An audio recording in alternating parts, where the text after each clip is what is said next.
नमस्कार, आप देख रहे हैं 4 PM। मैं हूं आपके साथ सिमरन।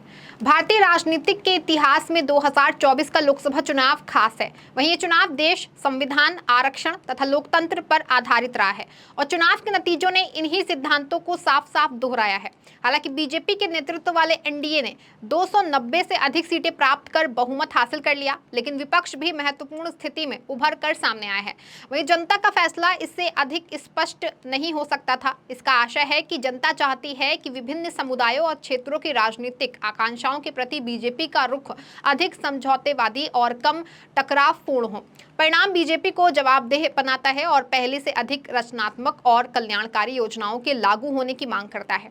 बता दें कि बीजेपी को लोकतांत्रिक भावना ने उस संदेश पर ध्यान देना चाहिए और 10 वर्षों के बाद गठबंधन की राजनीति के फिर से उभरने की वास्तविकता के प्रति खुद को फिर से उन्मुख करना चाहिए, क्योंकि लोकतंत्र के केंद्र में लोग हैं और लोग होने भी चाहिए। इसीलिए चुनाव कई आयामों पर भारतीय राजनीति के एक क्रांतिकारी पुनर्गठन का संकेत देता है। ये विभिन्न राजनीतिक दलों के बीच शक्ति का एक बेहतर संतुलन बहाल करता है। राष्ट्रीय स्तर पर काम करने वाली सभी प्रमुख पार्टियों को इस जनादेश से सही सबक लेना चाहिए। भारतीय लोकतंत्र की जीवन रेखा इसकी विविधता है, इसे भी सभी दलों को समझना चाहिए। बता दें, मोदी की तुष्टीकरण की राजनीति ने देश का माहौल बिगाड़ कर रख दिया था। जनता में आक्रोश भरा हुआ है। देश में तीसरी बार सरकार बनाने के बाद से ही मोदी के सामने अनेक बड़ी बड़ी चुनौतियां सामने खड़ी हो रही हैं। इसमें पेपर लीक का मामला सबसे ऊपर है। देश के 24 लाख युवा सड़कों पर हैं। नीट के बाद यूजीसी नेट परीक्षा में भी धांधली पाई गई है। इस बीच बिहार से भी मोदी की बड़ी चुनौती मिल रही है। बता दें कि बिहार के मोदी के सहयोगी नीतीश सरकार को पटना हाईकोर्ट से बड़ा झटका लगा है और पटना हाईकोर्ट ने नीतीश सरकार के द्वारा दिए जाने वाले 65% आरक्षण को खत्म कर दिया है, जिसके बाद से बिहार की सियासत में भूचाल आ गया है। बता दें, बिहार में आरक्षण खत्म करने को लेकर सियासत जोरों पर है और बीजेपी के सहयोगी दल और बिहार के उप मुख्यमंत्री ने बड़ा दावा करते हुए कहा कि नीतीश सरकार पटना हाईकोर्ट के फैसले को सुप्रीम कोर्ट में चुनौती देगी। हम किसी भी पिछड़े का हक खत्म नहीं करेंगे और पिछड़ों का जो हक वो उनको मिलकर ही रहेगा। वहीं पटना हाई कोर्ट के द्वारा आरक्षण को खत्म करने को लेकर सियासत भी बढ़ गई है। अब विपक्ष मोदी को घेर रहा है और विपक्ष दावा कर रहा है कि मोदी की आरक्षण खत्म करने की शुरुआत हो चुकी है। चुनाव के समय आरक्षण का मुद्दा जोरों पर था और मोदी लगातार कहते हुए भी आ रहे थे कि आरक्षण को खत्म कर दिया जाएगा, जिसकी शुरुआत बिहार से हो चुकी है। बता दें, पटना हाई कोर्ट ने बिहार सरकार की ओर से 2023 में पारित आरक्षित कोटा बढ़ाने के संशोधन को रद्द कर दिया है, जिसे नीतीश सरकार के लिए एक बड़े झटके के तौर पर देखा जा रहा है। जातिवार सर्वे कराने के बाद नीतीश कुमार ने राज्य में आरक्षण का दायरा बढ़ा दिया है। तब नीतीश कुमार आरजेडी के साथ थे और तेजस्वी यादव भी इसका श्रेय ले रहे थे और अपनी सरकार की बड़ी उपलब्धि के तौर पर पेश कर रहे थे। अब नीतीश कुमार बीजेपी के साथ हैं और हाईकोर्ट ने चुनाव के बाद ये फैसला सुनाया है। वहीं नीतीश कुमार और तेजस्वी यादव की सरकार ने जब आरक्षण का दायरा बढ़ाया, तब कहा गया था कि वो पिछड़ी जातियों को एकजुट कर बीजेपी को चुनौती देना चाहते हैं, लेकिन नीतीश ने पाला बदल लिया था। अब हाईकोर्ट ने फैसला सुना दिया है। जाति सर्वे के आंकड़ों को सामने रखकर नीतीश कुमार ने जिसकी जितनी हिस्सेदारी उसकी उतनी भागीदारी की बात कही थी। ना सिर्फ नीतीश कुमार बल्कि विपक्षी गठबंधन इंडिया के नेताओं ने भी इसका श्रेय लेने की कोशिश की और केंद्र की मोदी सरकार पर निशाना साधा। लेकिन अब हाईकोर्ट के फैसले ने बिहार में आरक्षण को पुरानी स्थिति में ला के खड़ा कर दिया है। बता दें, बिहार सरकार ने साल 2023 में अत्यंत पिछड़ा वर्ग, अनुसूचित जाति और अनुसूचित जनजाति के लिए आरक्षण कोटा बढ़ाकर 50 से बढ़ा करके 65% कर दिया था, जिसे हाईकोर्ट ने रद्द कर दिया। बता दें, कई लोगों ने पटना हाईकोर्ट में याचिका दायर कर बिहार में आरक्षण दायरा 50% से ज्यादा करने की पर आपत्ति जताई थी। वहीं याचिका दायर करने वालों ने हाईकोर्ट में ये तर्क दिया था कि सुप्रीम कोर्ट द्वारा निर्धारित 50% की सीमा से अधिक आरक्षण बढ़ाना संविधान के मूल ढांचे का उल्लंघन है। बता दें कि हाईकोर्ट ने मामले की सुनवाई करते हुए 11 मार्च को फैसला सुरक्षित रख दिया था।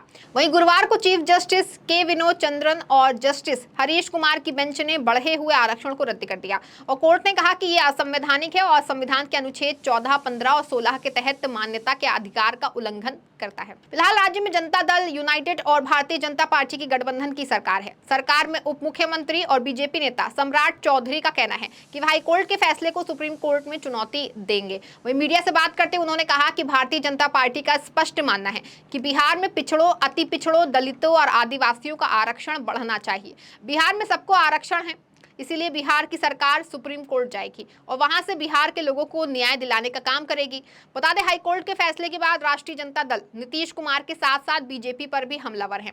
वहीं मीडिया से बात करते हुए बिहार के पूर्व उप मुख्यमंत्री और आरजेडी नेता तेजस्वी यादव ने कहा कि अगर नीतीश सरकार इस फैसले को सुप्रीम कोर्ट में चुनौती नहीं देगी तो ये काम आरजेडी करेगी। और उन्होंने कहा कि हम लोग आहत हुए हैं, हम लोगों को संदेह पहले भी था, ये भाजपा के लोग किसी भी हालत में आरक्षण को रोकने का काम करेंगे और हम शुरू से ही कह रहे हैं। हमने चुनाव में भी कहा था कि ये बीजेपी के लोग आरक्षण विरोधी हैं।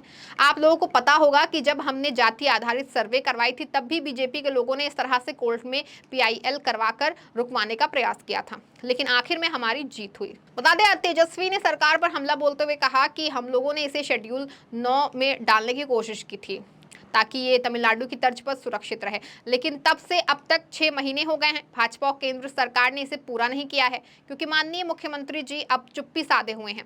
अगर बिहार सरकार सुप्रीम कोर्ट नहीं जाएगी तो राष्ट्रीय जनता दल सुप्रीम कोर्ट जरूर जाएगी। आरजेडी नेता और राज्यसभा सांसद मनोज झा ने कहा कि ऐसे फैसले सामाजिक न्याय की मंजिल को हासिल करने में फासले बढ़ाते हैं। मुझे याद है कि तमिलनाडु को भी बहुत साल लगे थे, संघर्ष करना पड़ा था, हम भी तैयार हैं। और जिन्होंने ये याचिका लगाई है उनकी सामाजिक पृष्ठभूमि देखिए, पर्दे के पीछे ये कौन लोग हैं जो ये काम करवाने के लिए उत्सुक है, इसमें वो बहुत ज्यादा प्रेरक की भूमिका निभा रहे हैं। तेजस्वी यादव जी हर चुनावी सभा में बोलते रहे हैं कि इसे 9वीं अनुसूची में शामिल कीजिए, लेकिन देखिए उसे शामिल न करने पर क्या हासिल हुआ। बता दें, नीतीश सरकार ने बिहार में जाति सर्वे कराया था। इस सर्वे के बाद राज्य सरकार ने शिक्षा और नौकरी में आरक्षण कोटे को बढ़ाने का फैसला किया था। इस जाति आधारित सर्वे की रिपोर्ट के आधार पर 7 नवंबर को नीतीश सरकार ने विधानसभा में आरक्षण संबंधी विधेयक पेश किया था। इसमें ओबीसी आरक्षण को 12% से बढ़ाकर 18%, अत्यंत पिछड़ा वर्ग के लिए आरक्षण को 18% से बढ़ाकर 25%, एससी के लिए 16% से बढ़ाकर 20% और एसटी के लिए आरक्षण की सीमा को 1% से बढ़ाकर के 2% करने का प्रस्ताव था। वहीं विधानसभा में इस विधेयक को 9 नवंबर को पास कर दिया गया था और 21 नवंबर को राज्यपाल ने इसे अपनी मंजूरी भी दे दी। इसके बाद राज्य में एबीसी, ओबीसी, दलित और आदिवासियों को मिलने वाले आरक्षण की सीमा 65% हो गई। वहीं अगर आर्थिक रूप से पिछड़े लोगों को मिलने वाले 10% आरक्षण भी जोड़ लिया जाए तो बिहार में ये सीमा 75% तक पहुंच गई थी। वहीं पटना हाईकोर्ट ने नीतीश सरकार को बड़ा झटका दिया है और वो बीजेपी के सहयोगी दल में शामिल है। अब देखना ये होगा कि नीतीश कुमार सरकार जो है वो जनता को न्याय दिलाने के लिए क्या करती है। ये तो आने वाले वक्त में फिलहाल तय हो पाएगा। इस खबर में फिलहाल बस इतना ही। ऐसी तमाम राजनीतिक खबरों के लिए बने रहें और देखते रहें 4 PM। धन्यवाद।